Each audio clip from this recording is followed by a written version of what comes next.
أعوذ بالله من الشيطان الرجيم. بسم الله الرحمن الرحيم. وبه نستعين إنه خير ناصر ومعين. وصلى الله على سيدنا محمد وآله الطيبين الطاهرين المعصومين واللعن الدائم على أعدائهم أجمعين. أما بعد، قد قال إشكال وجوابه. الإشكال: لو كان ما ذكرتموه من دلالة الخلق وإتقان المصنوع على علم الخالق والصانع صادقا، فلتوصف بعض العجماوات بالعلم، لأنها تصنع أشياء محكمة ومتناهية في الدقة كالنحل يصنع أوعية العسل السداسية الشكل من الشمع بدقة عجيبة، والنمل الذي يبني بيوته المظلمة بهندسة راقية في أعماق الأرض، أو الطيور التي تبني أعشاشها المحكمة من العيدان الواهية، ولتوصف بالعلم كذلك الآيات الإلكترونية المبرمجة التي تقوم بتصنيع السيارات والساعات والعقول الإلكترونية، ما أن شيء من ذلك لا يوصف بالعلم. الجواب: أن القاعدة العقلية التي ذكرناها تنطبق على الصانع المستقل والمختار في صنعه، والخالق المستقل في إيجاده، فيوصفان إذا كان كذلك بالعلم، دون الصانع والموجد الفاقدين للاستقلال والاختيار والإرادة في الفعل والإيجاد، فإنهما لا يوصفان به. والنماذج المذكورة في الإشكال كلها من قبيل الثاني، إذ هي مجبرة ومضطرة إما للغريزة التي تسيرها أو البرنامج المخزنة في ذاكرات الآلات، فلا توصف حينئذ بالعلم، بل الموصوم به هو من خلقها وصنعها عن إرادة واختيار لتؤدي ذلك الدور المرسوم لها. عزیزان، ہماری گزشتہ گفتگو اللہ تبارک و تعالیٰ کے علم کے بارے میں تھی، اور ہم نے علم پروردگار کے لیے ایک دلیل بیان کی. اس دلیل کا ماحصل یہ تھا کہ خلق اور صنع کا جو ایک لازمہ ہے وہ یہ ہے کہ مخلوق اور مصنوع کے بارے میں ان کے صانع کا علم، اور یہ پکی بات ہے. ایک شخص کوئی شے بناتا ہے تو جو بناتا ہے اس شے سے اچھے طریقے سے واقف ہوتا ہے، جانتا ہے. نتیجہ یہ ہم نے نکالا تھا کہ خداوند متعال ہر چیز کا علم رکھتا ہے، کیونکہ ہر چیز پر محیط ہے، اور جو محیط ہوتا ہے وہ علم رکھتا ہے، جانتا ہے. اچھا، یہاں کہ اعتراض یہ ہے کہ دیکھیے، یہ جو آپ نے ہمیں ایک قانون بیان کیا اور بتایا کہ خلق اور اتقان المصنوع جو ہے وہ علم خالق اور علم صانع پر دلالت کر رہا ہے، کہتے ہیں اگر یہ بات آپ کی ٹھیک ہے اور یہ صحیح اور سچ مان لی جائے تو پھر بہت ساری چیزیں ہیں جن کو بھی کہیں کہ یہ عالم ہیں، حالانکہ وہ چیزیں کوئی بھی نہیں کہتا کہ عالم ہیں. اگر آپ کی یہ بات ٹھیک ہے تو بہت ساری چیزیں جو اصلاً وہ ہے بے جان ہیں، ان کو بھی ماننا پڑے گا کہ یہ عالم ہے، حالانکہ کوئی بھی ان کو عالم کہنے کے لیے تیار نہیں ہے. مثال کے طور پر کہتے کہ دیکھیے، آپ شہد کی مکھی کو لیجئے. شہد کی مکھی جو ہے وہ کس طرح چھتا بناتی ہے؟ اس چھتے کی شکل جو ہے وہ سداسی ہوتی ہے، یعنی 6 کھانے ہوتے ہیں، اور اس میں موم بھی ہوتی ہے. تو کس اندازے سے یہ بنا رہی ہے؟ پھر کیا کہیں گے کہ یہ عالم ہے، شہد کی مکھی چھتے بنانے کی عالم ہے؟ نہیں کہیں گے. ایک بات. دوسری بات، اچھا آپ چیونٹیوں کو ذرا دیکھیں نا. چیونٹی وہ زمین کے تہ میں جا کر اپنا گھر بناتی ہے. وہاں بھی اس کے لیے کوئی ٹھکانہ ہوتا ہے، اپنا ٹھکانہ بناتی ہے. گھر لفظ نہ بھی کہیں تو، کیونکہ عربی میں تو کوئی کہتے ہیں اس کو بیت، لیکن اب وہ اپنا ٹھکانہ بناتی ہے. اچھا وہ بھی زمین کے اعماق میں، زمین کے تہ میں، اور کتنی ایک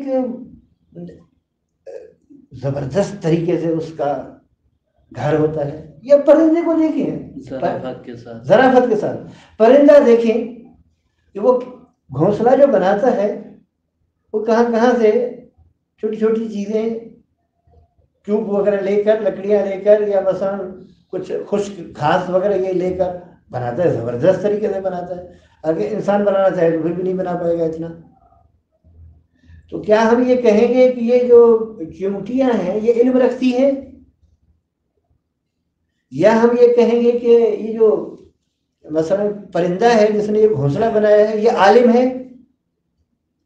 تو آپ کی جو بات ہے اس کے مطابق ان کو عالم کہنا چاہیے. تھوڑا دقت کریں گے، اعتراض جو ہے وہ دقیق ہے، لیکن اس کا پھر جواب جو ہم دیں گے انشاءاللہ وہ بھی اس سے دقیق تر ہے. اچھا اگر دوسری بات یہ، آپ پرندے گھونسلے جو بنائے اس کی مثال بھی ہو گئی. اچھا پرندے کہاں کہاں جا کر، یہ معمولی سی لکڑیاں جو ہوتی ہیں، معمولی سے مثلا گھاس کے جو تنکے ہوتے ہیں ان کو اکٹھا کر کے گھونسلہ بنا دیتی ہیں، اپنا آشیانہ بنا دیتی ہیں. اچھا اس کے علاوہ دوسری بات، یہ جو الیکٹرونک آلات ہیں، بجلی پر چلنے والی جتنی چیزیں ہیں، ان کے لیے ہر ایک کے لیے ایک خاص ہدف کے لیے وہ چیز بنائی جاتی ہے اور وہ انجام دیتی ہے. اگر کوئی رکاوٹ وغیرہ نہ ہو، بجلی بھی صحیح ہو اور وہ چیز بھی صحیح ہو، تو وہ شے انجام دے گی. اور اسی طرح یہ مثال کے طور پر کمپیوٹر آپ لیں. کمپیوٹر بہت ساری چیزیں آپ کو دے رہا ہے، بنا رہا ہے. اور اسی طرح آپ کا ایک گھڑی ہے اس کو دیکھیں، یا مثلا کمپیوٹر وہ کیا نام ہے اس کا، کیلکولیٹر جو ہے، کیلکولیٹر، ہاں جی کیلکولیٹر، حساب، ماشین حساب ہے، اس کو آپ دیکھیں، وہ آپ اتنا حساب نہیں کر پائے گی جتنا وہ حساب کر کے دیتی ہے آپ کو. تو پھر یہ سب چیزیں بھی آپ کہیں گے یہ عالم ہے، حالانکہ کوئی بھی ان کو عالم کہنے کے لیے تیار نہیں ہے. جواب کیا ہے اس کا، اعتراض کا؟ اعتراض کا جواب یہ ہے، وہ جو قاعدہ ہم نے عقلی ذکر کیا تھا وہ اپنی جگہ پر بالکل ٹھیک ہے، اور قاعدہ اس خالق اور صانع پر فٹ ہوگا جو اپنے ارادے اور اختیار سے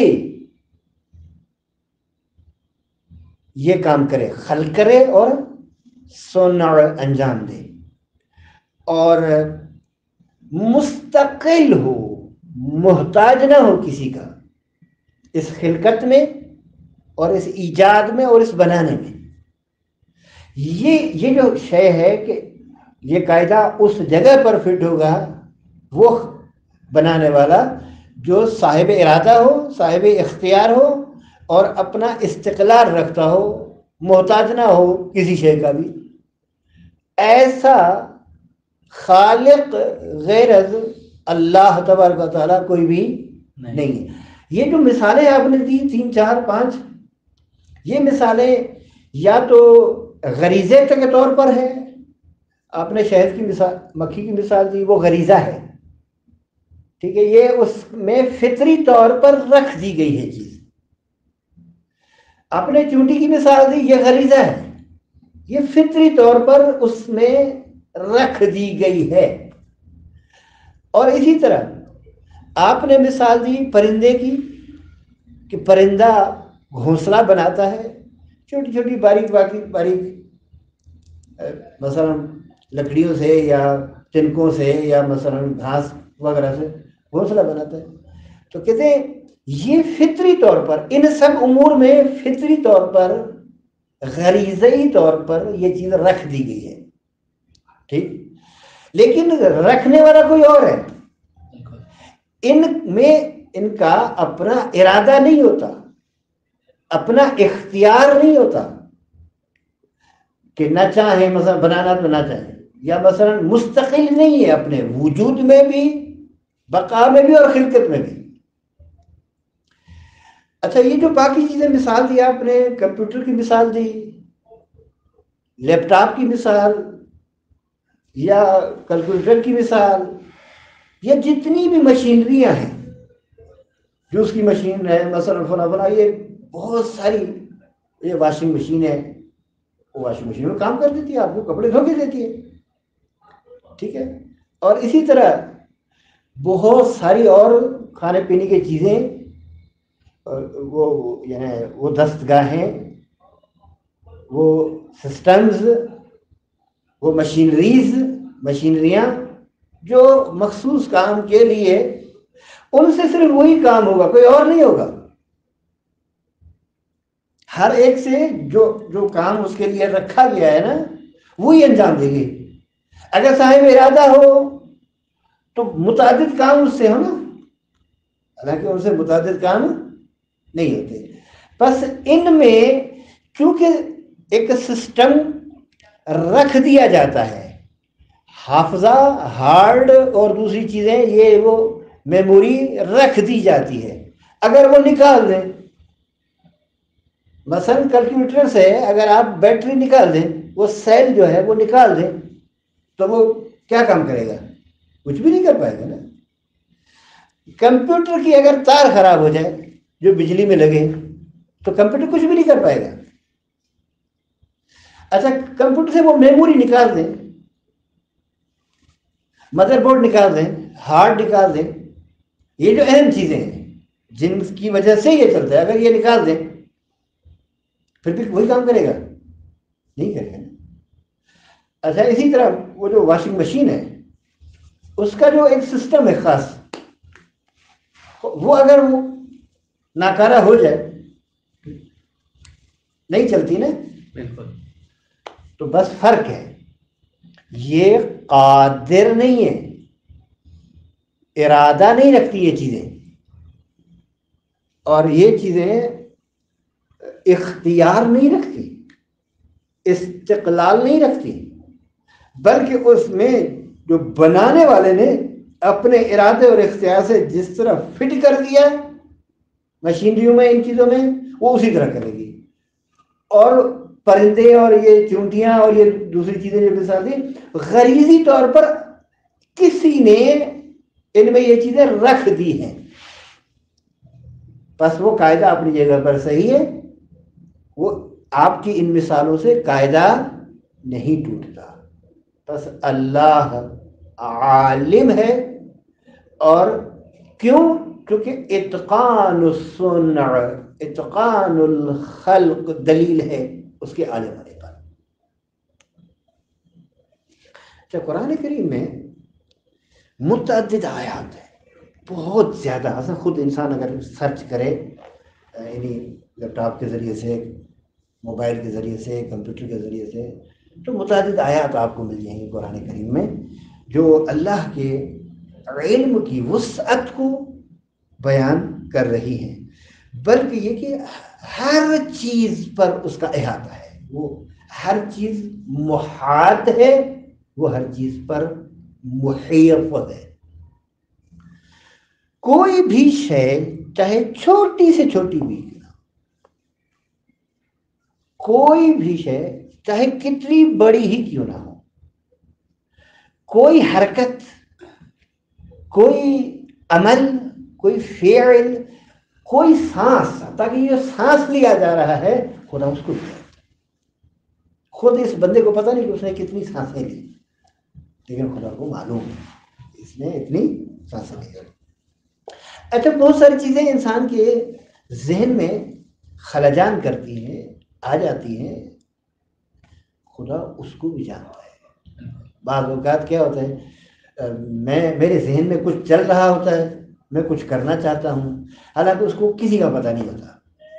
یعنی انسانوں میں کچھ ہو رہے ہوتے ہیں. ہاں، انسانوں میں سے کسی کو نہیں پتا ہوتا تھا، تاکہ مثلا ماں باپ کو پتہ نہیں ہوتا کہ یہ کیا کرنے والا ہے،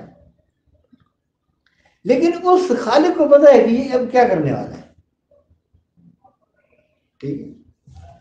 اچھا بہت ساری چیزیں ہم چھپاتے ہیں، ہم نے کچھ کام کیے ہوتے ہیں اور پھر ان کاموں کو ہم چھپاتے ہیں، یا ہمارے ذہن میں ہوتا ہے کہ ہم نے یہ کرنا ہے، ہم نے یوں کرنا ہے، یوں کرنا ہے، یہ کرنا ہے، یوں کرنا ہے. کہتے ہیں کہ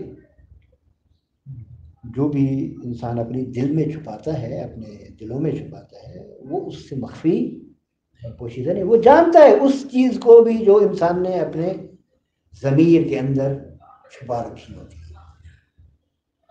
اچھا اس میں چند آیات ہیں جو 3 آیات نمونے کے طور پر انہوں نے بیان کیے ہیں.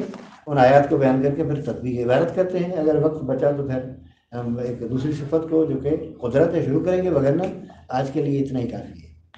ایک آیت ہے سورہ انعام کی، آیت نمبر 59. آیت یہ ہے وَعِندَهُ مَفَاتِحُ الْغَيْبِ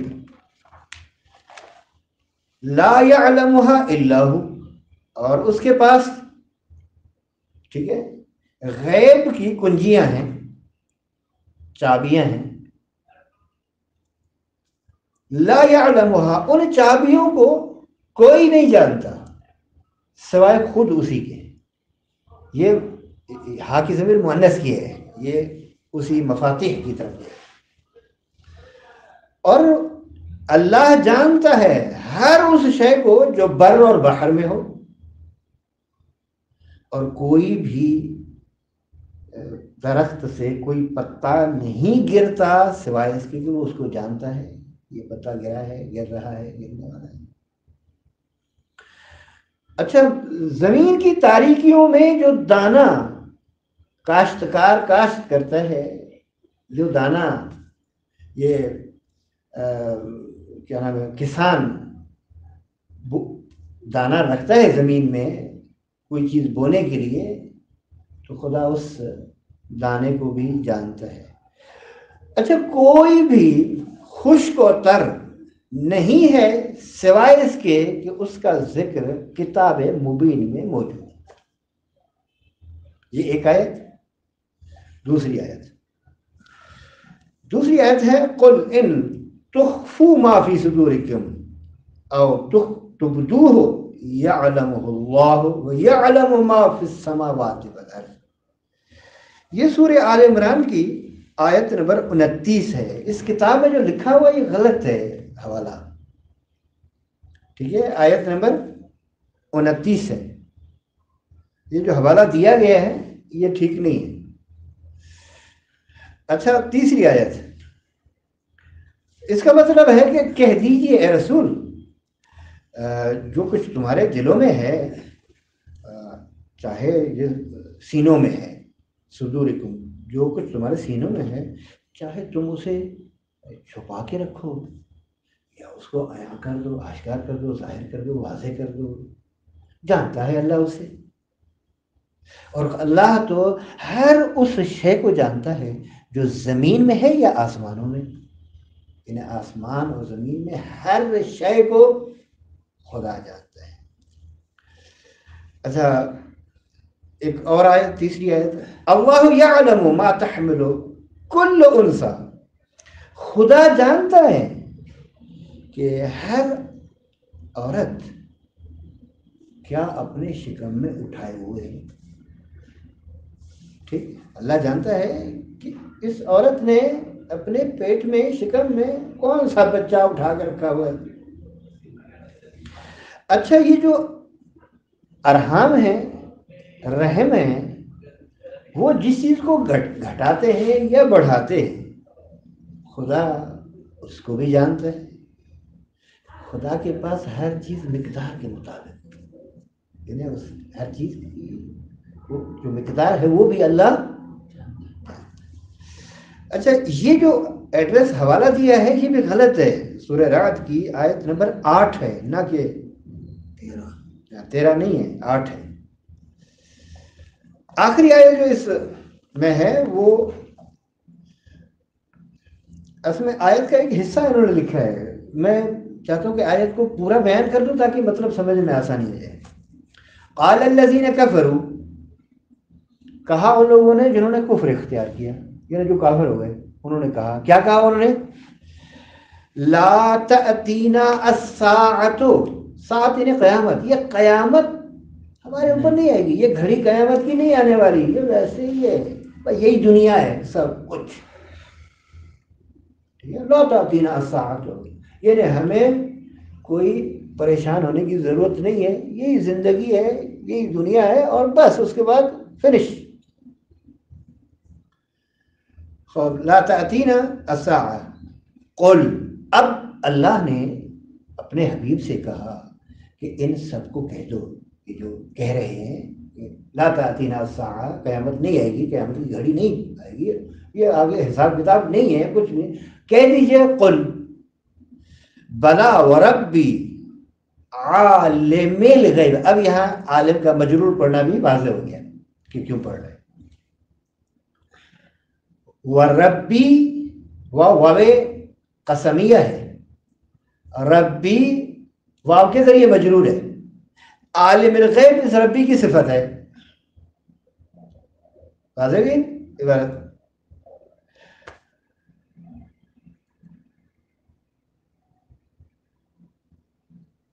ہاں میرے پروردگار غیب کے جاننے والے، میرے پروردگار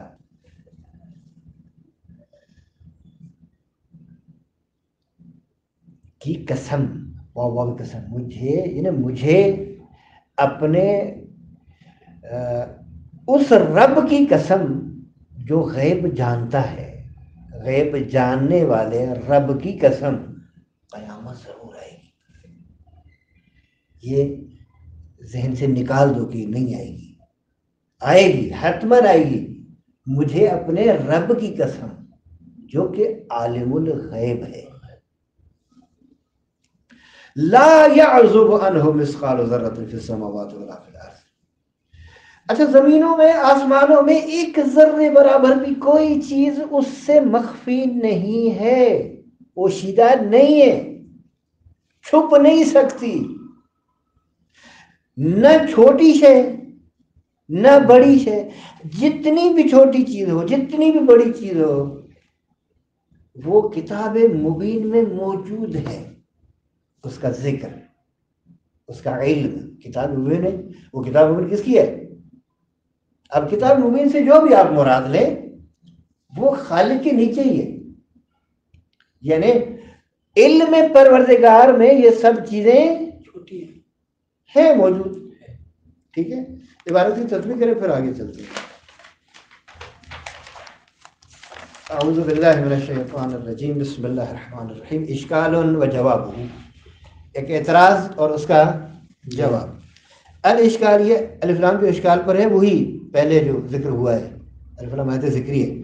الاشکال، اشکال یہ ہے، لو کان ما ذکرتموہ صادقاً، یہ دیکھیں صادقاً خبر ہے اسی کانا کی، ما ذکرتموہ یہ اسم کانا ہے، یعنی وہ شے جس کا تم نے ذکر کیا اگر ٹھیک ہے، درست ہے، صحیح ہے، سچ ہے، وہ کون سی چیز جو آپ نے بیان کی، یہ میں نے بیانیہ ہے، من دلالت الخلق، کہ خلق دلالت کر رہی ہے، و اتقان الصنع، اور اتقان المصنوع، اور مصنوع کا محکم اور متقن ہونا، یہ دلالت کر رہا ہے کس پر؟ علم خالق اور علم صانع پر، ٹھیک ہے۔ یہ چیز جو آپ نے بیان کی پہلے، اگر یہ بات ٹھیک ہے، صادقاً میں نے عرض کر دیا کہ خبر ہے کانا کی، فَلْتُوصَفْ بَعْضُ الْعَجَمَاوَاتِ بِالْعِلْمِ، تو بعض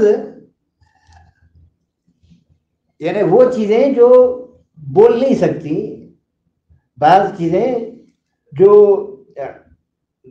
مثلا وہ گونگی ہیں، ان کو بھی علم کے ساتھ متصف ہونا چاہیے. کیوں ان بعض چیزوں کو کہتے ہیں لأنہا تصنع اشیاء محکمۃ، کیونکہ یہ جو بعض اجماوات ہیں نا یہ ایسی مضبوط اور محکم چیزیں بناتی ہیں اور دقت کے لحاظ سے بے انتہا دقیق ہوتی ہے. واقعی شہد کی مکھی کے چھتے کو آپ دیکھیں نا حیران رہ جائیں گے. اور یہ آپ اس کو ذرا دیکھیں نا گھونسلے کو، آشیانے کو پرندے کا جو ہوتا ہے کس زبردست طریقے سے وہ بناتی ہے. نحل زنبور اصل کو کہتے ہیں شہد کی مکھی. یصنع بناتی ہے یہ شہد کی مکھی اوعیت العسل، اصل کی ظرف کو. یعنی شہد جس میں ظاہر اس میں ایک ظرف چاہیے نا شہد کے لیے، وہ چھتا اس کا ظرف ہوتا ہے. یہ چھتا کس شکل کا ہے؟ اوعیہ جمع وعاء، وعاء یعنی ظرف. یہاں مراد وہی چھتا ہے جسے فارسی میں کندو کہتے ہیں. ٹھیک ہے، فارسی میں اسے کندو کہتے ہیں. السداسیہ الشکل، سداسیت الشکل، سداسیت الشکل کہتے ہیں یہ شکل میں ایک 6 ہوتا ہے، یعنی 6 خانے ہوتے ہیں اس کے. من الشمع، شمع ہوئی موم ہے، بدقت عجیبت، اور عجیب طریقے سے، دقیق طریقے سے اس چھتے کو وہ اصل کی مکھی، شہد کی مکھی بناتی ہے. والنمل، اچھا دوسری مثال والنمل، یہ عطف ہے کالنحل پر. والنمل اور چونٹی دوسری مثال. بس پہلی مثال نحل، دوسری مثال والنمل. الذی یبنی بیوتہ المظلمہ، کہتے ہیں چونٹی جسے مورچہ کہتے ہیں فارسی میں. مورچے یہ بناتی ہے یہ چونٹی اپنے تاریک گھروں کو. ٹھیک ہے، وہ اپنے تاریک گھروں کو بناتی ہے. منظمہ، اگر منظمہ ہے اگر مظلمہ ہے تو تاریک، اگر منظمہ ہے یعنی منظم گھروں کو بناتی ہے. بہندستن راقیتن، کہتے ہیں کہ بلند و بالا انجینئرنگ کے ساتھ، بلند و بالا مہندسی کے ساتھ. ٹھیک ہے، بہندستن راقیہ، راقیہ یعنی بلند و بالا اعلیٰ قسم کی انجینئرنگ جو ہے وہ استعمال کرتی ہے. فی اعماق الارض، یہ کہاں بناتی ہے گھر؟ کہتے ہیں زمین کے تہ میں، زمین کے تہوں میں جا کر اپنا ایک کاشیانہ، آشیانہ جو بھی آپ کہیں گھر بناتی ہے.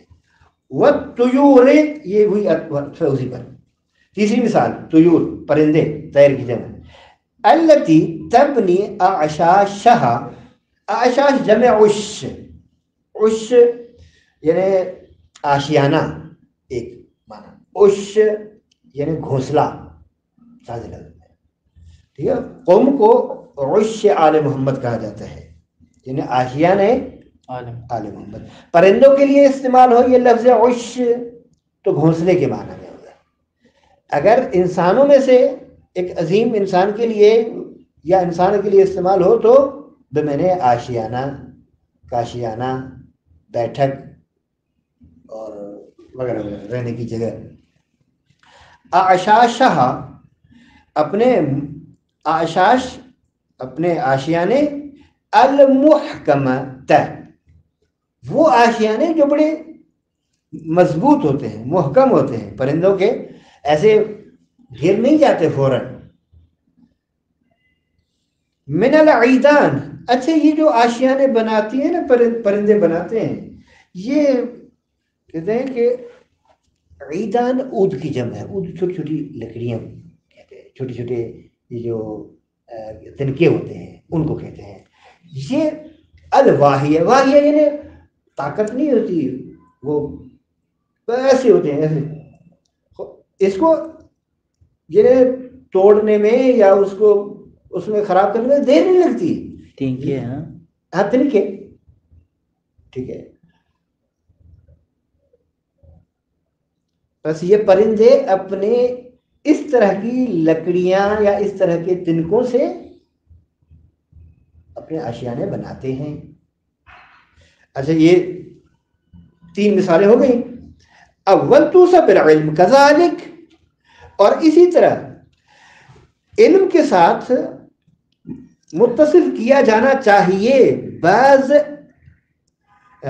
بجلی کے الیکٹرک کے آلات کو، ابزار کو. بہت ساری میں نے مثالیں دی تھی.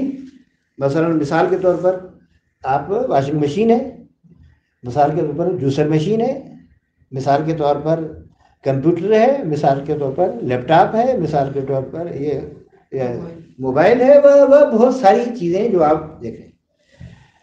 المبرمجہ، یہ یعنی جو برنامہ ریزی شدہ ہوتے ہیں، ان میں پروگرام فٹ کیا جاتا ہے. التي تقوم بتصنیع السیارات، یہ برنامے ایسے، یہ آلات الیکٹرکی ایسے ہوتے ہیں کہ جن میں سیارات، یہ سیم وغیرہ یہ وہ، مثلا ان آلات الیکٹرونک کے ذریعے سے آپ بہت ساری چیزیں بناتے ہیں. سیارات بناتے ہیں، یہ گاڑیاں ہیں، سیارہ کی جمع، یہ بھی تو اسی طرح ہے. اب ضروری یعنی جو مشینری ہو کلن، چاہے وہ بیٹری پہ چلے یا بجلی پہ چلے. والساعات، گھڑیاں. والعقول الیکٹرونیہ، عقول الیکٹرونیہ سے مراد دستگاہ کمپیوٹری. ایک دوسرا معنی اس کا یہ ہے یعنی الیکٹرونی ذہن. ٹھیک ہے، الیکٹرونی ذہن.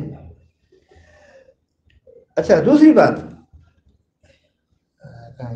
مع ان شیئا من ذلك لا یوصف بالعلم، حالانکہ ان میں سے کسی چیز کو علم کے ساتھ متصف نہیں کرتا، یعنی علم اس کے لیے صفت کے طور پر نہیں لائی جا سکتی. الجواب، اس کا جواب کیا ہے؟ ان القاعدۃ، یہ ان لکھا ہوا ہے، ان القاعدۃ العقلیۃ التي ذکرناها، بے شک وہ قاعدہ عقلیہ جس کو ہم نے ذکر کیا، تنطبق، منطبق ہو رہا ہے، وہ قاعدہ فٹ ہو رہا ہے، تطبیق کر رہا ہے، علی الصانع، ایسے صانع اور بنانے والے پر، المستقل، جو مستقل ہو، استقلال ہو، وجود میں، بقا میں، بنانے میں، سب چیزوں میں، والمختار، اور صاحب اختیار ہو، اپنے ارادے سے، اختیار سے بنائے، فی صنعہ، یعنی صاحب اختیار اپنے اس صنع میں ہو، اس خلق میں ہو، اس بنانے میں ہو. والخالق المستقل فی ایجادہ، یعنی تنطبق علی الصانع المستقل والمختار فی صنعہ، وتنطبق علی الخالق المستقل فی ایجادہ، ایسے خالق پر جو مستقل ہو اپنی ایجاد میں. فیوصفان ہے، بس ان دونوں کی صفت علم لائی جائے گی. بالعلم اذا کان کذالک، بس ہر وہ صانع، ہر وہ خالق جو اس طرح ہو، یعنی اپنا ارادہ رکھتا ہو، مستقل ہو اور اختیار رکھتا ہو، تو اس کے لیے صفت علم لائی جا سکتی ہے. دون الصانع والموجد الفاقدین، نہ وہ بنانے والا اور ایجاد کرنے والا جو استقلال نہیں رکھتا، جو اختیار نہیں رکھتا، جو اپنے فعل اور ایجاد میں ارادہ نہیں رکھتا.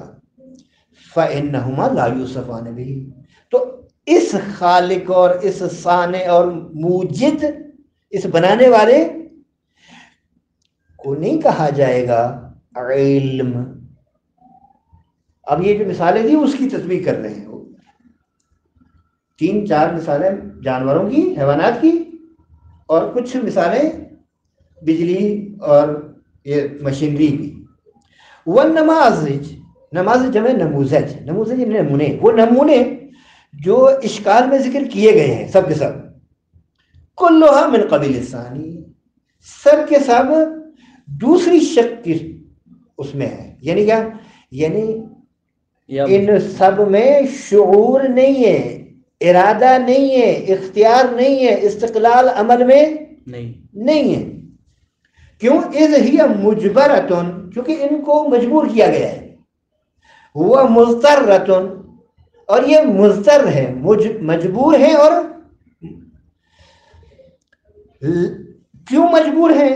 کہتے ہیں اما للغریزۃ التي تسیرها، یا تو ایک غریزہ ہے جو ان میں رکھ دیا گیا ہے جس کی وجہ سے وہ حتماً یہ کام کریں، یا ایک ایسا برنامہ فٹ کر دیا گیا ہے ان کے حافظے میں، میموری میں۔ اب برامج المخزنہ، جس کو خزانہ کر دیا گیا ہے، جس کو یعنی ذخیرہ کر کے رکھ دیا گیا ہے، کہاں؟ فی ذاکرات الآلات، ذاکرات یعنی حافظہ، ذاکرات یعنی میموری، آلات یعنی وہی آلات، یعنی آلات کے حافظے میں، آلات کے میموری میں، آلات کے اس ذاکرات میں رکھ دیا گیا ہے۔ ذاکرات عربی ہے، حافظہ فارسی بنے گا، اور ہم بھی حافظہ بھی استعمال کرتے ہیں اور میموری استعمال کرتے ہیں، انگلش میں اسے میموری۔ فلا توسم حینئذ بالعلم، یہ چیزیں علم کے ساتھ یہ صفت نہیں لائی جائے گی، نہیں کہا جائے گا یہ علم رکھتی ہیں یہ چیزیں، بل الموسوم بھی ہوا من خلق، بلکہ علم کی صفت کس کے لیے لائی جائے گی؟ علم کی صفت اس شخص کے لیے لائی جائے گی جس نے یہ بنائی ہے چیز، یہ کمپیوٹر بنایا، یہ واشنگ مشین بنائی، یہ مثلا فرض کریں گے یخچال بنائی، یہ موبائل بنایا، یہ لیپ ٹاپ بنایا، کمپیوٹر بنایا، یا یہ ماشین، گاڑیاں، یہ جس نے بنائی ہے نا اس کو کہیں گے اس میں ارادہ ہے، اس میں اختیار ہے، باقی خود ان چیزوں میں نہیں۔ ہوا من خلقها وصنعها ان اختیار و ارادت، اس نے خلق کیا اپنے ارادے اور اختیار کے ساتھ۔ اچھا یہ کیوں بنائی یہ چیزیں؟ ایک ہدف کے لیے بنائی نا، لباس شوئی کو، واشنگ مشین کو ایک ہدف کے لیے بنایا، بس اس سے وہی ہدف پورا کیا جائے گا، اور وہ واشنگ مشین اسی ہدف کو پورا کرے گی۔ یخچال یا فریزر ایک ہدف کے لیے بنے گی کہ اس میں چیزیں ٹھنڈی رہیں، پانی ٹھنڈا رہے، یہی ہدف ہے نا، تو وہ اپنا وہی ہدف پورا کرے گی اگر کوئی مشکل نہ ہو تو۔ اور اسی طرح موبائل کو ایک یا چند اہداف کے لیے بنایا گیا، وہ یہ موبائل یہی ہدف پورا کرے گا اور بس۔ اور گھڑی، گاڑی، یہ وہ ہر ایک کو جس ہدف کے لیے بنایا گیا ہے ان سے وہی چیز ہوگی۔ لِتُؤَدِّ ذَلِكَ الدَّوْرَ الْمَرْسُومَ لَهَا، تاکہ یہ سب چیزیں اس مقصد اور اس ہدف اور اس کردار کو وہ نقش ادا کریں جن کے لیے ان کو بنایا گیا ہے۔ القرآن الکریم وسعۃ علمہ تعالیٰ، اس کے کہتے ہیں اللہ تبارک و تعالیٰ کے وسیع علم کے بارے میں قرآن کریم کا بیان کیا ہے۔ قرآن کریم اور اللہ کا وسیع علم۔ صرح القرآن الکریم فی آیات عدیدۃ، تصریح کی ہے قرآن کریم نے متعدد آیات میں بسعت علمہ تعالیٰ، اپنے علم کے وسعت کے بارے میں، وَإِحَاطَةِ بِكُلِّ مَا فِي الْوُجُودِ، اور ہر وہ شے جو وجود رکھتی ہے اس پر احاطے کو بیان فرمایا، تصریح کی ہے واضح لفظوں میں۔ میں نے بیانیہ ہے، ہر وہ چیز جو وجود رکھتی ہے، یعنی چاہے چھوٹی ہو یا بڑی ہو، حرکت، چاہے وہ شے حرکت ہو یا عمل ہو، فعل ہو یا نفس ہو یعنی سانس ہو، وما یختلج فی الاذہان، اور ہر وہ چیز جو ذہنوں میں خلجان کرتی ہے، آتی ہے، تزمرہ القلوب، اور ہر وہ شے جس کو قلوب چھپاتے ہیں، دلیں چھپاتی ہیں، ولا یخفی علیہ شیء من ذلک، خدا پر کوئی شے ان میں سے مخفی اور پوشیدہ نہیں ہے۔ وَنَذْكُرُ مِنْهَا الْآيَاتِ التَّالِيَةَ، اور ہم ان آیات میں سے مندرجہ ذیل 4 آیات کو بیان کر رہے ہیں، ذکر کر رہے ہیں۔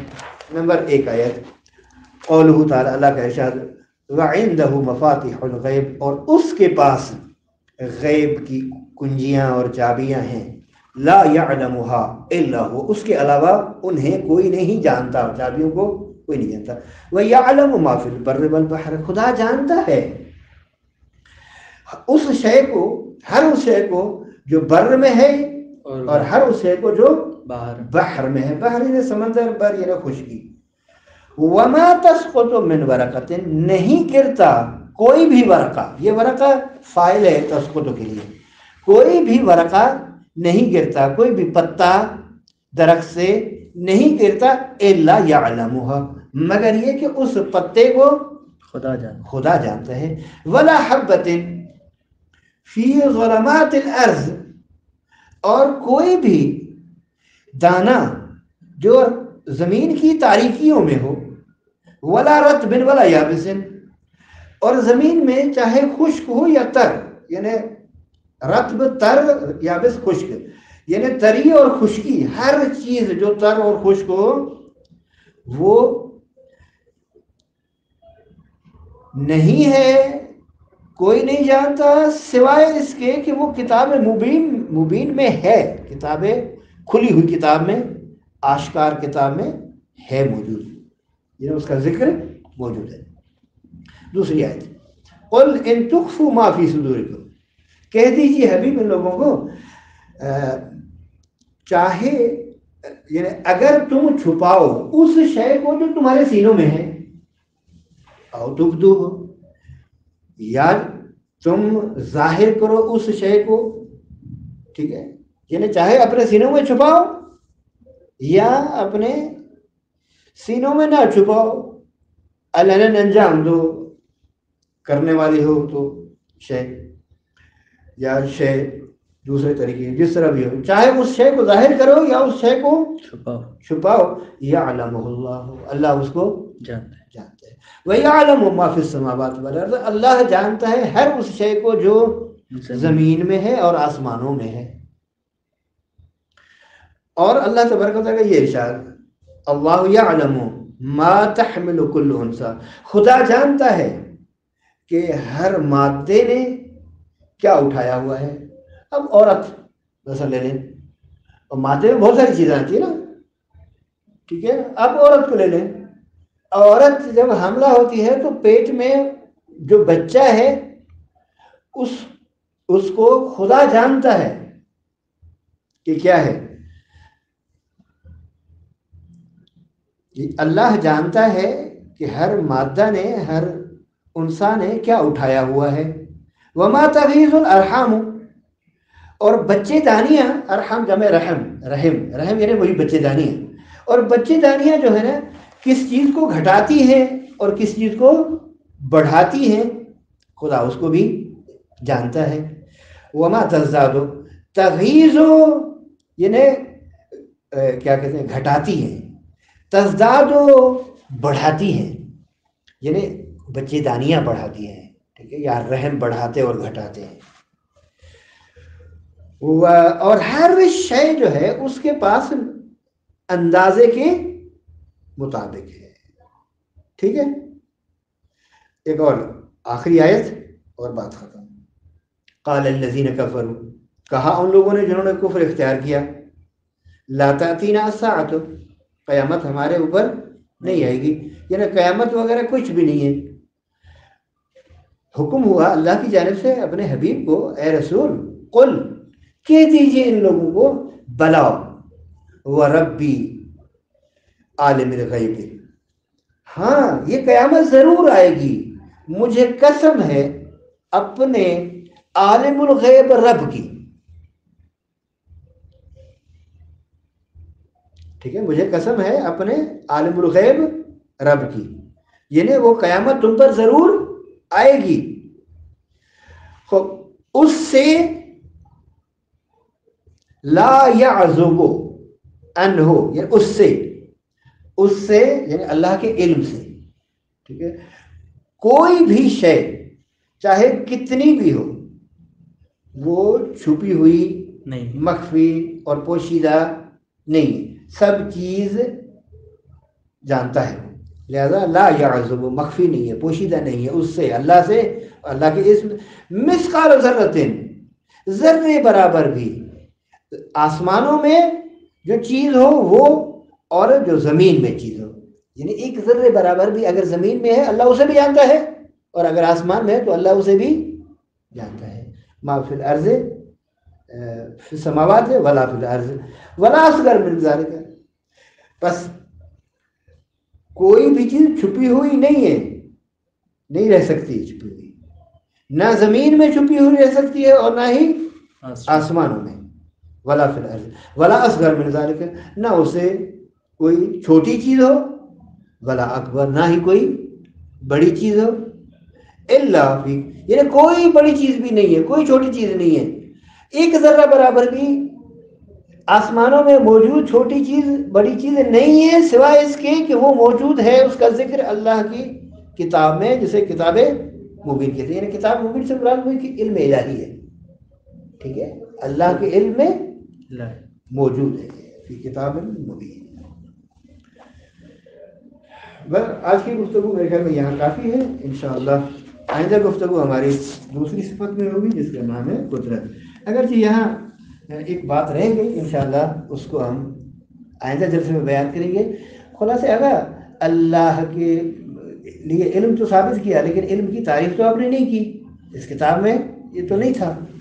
اس مسئلے کو کہ علم کیا ہے انشاءاللہ قدرت میں جب تعریف کریں گے تو علم کی تعریف بھی کر دیں گے۔ وآخر دعوانا الحمدللہ رب العالمین، صلی اللہ علیہ وسلم۔